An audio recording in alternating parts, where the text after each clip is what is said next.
Hello everyone, today we will talk about how to fix or how to solve the problem of clear cache on Bumble app. To know how to fix or how to find the solution about clear cache on Bumble app, you should just go to settings. In the first you can go to the window of apps and you can click on Bumble app.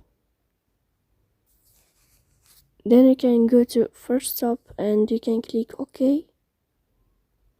After that you will enter to the window of storage. Here you can click clear cache. Don't click clear data because that can cause you errors, so you can delete your account. In the end you can turn off your phone and you can wait a moment to turn on your phone again to fix that problem. So please don't forget to support us by like and subscribe. See you next time in another video and thank you for watching.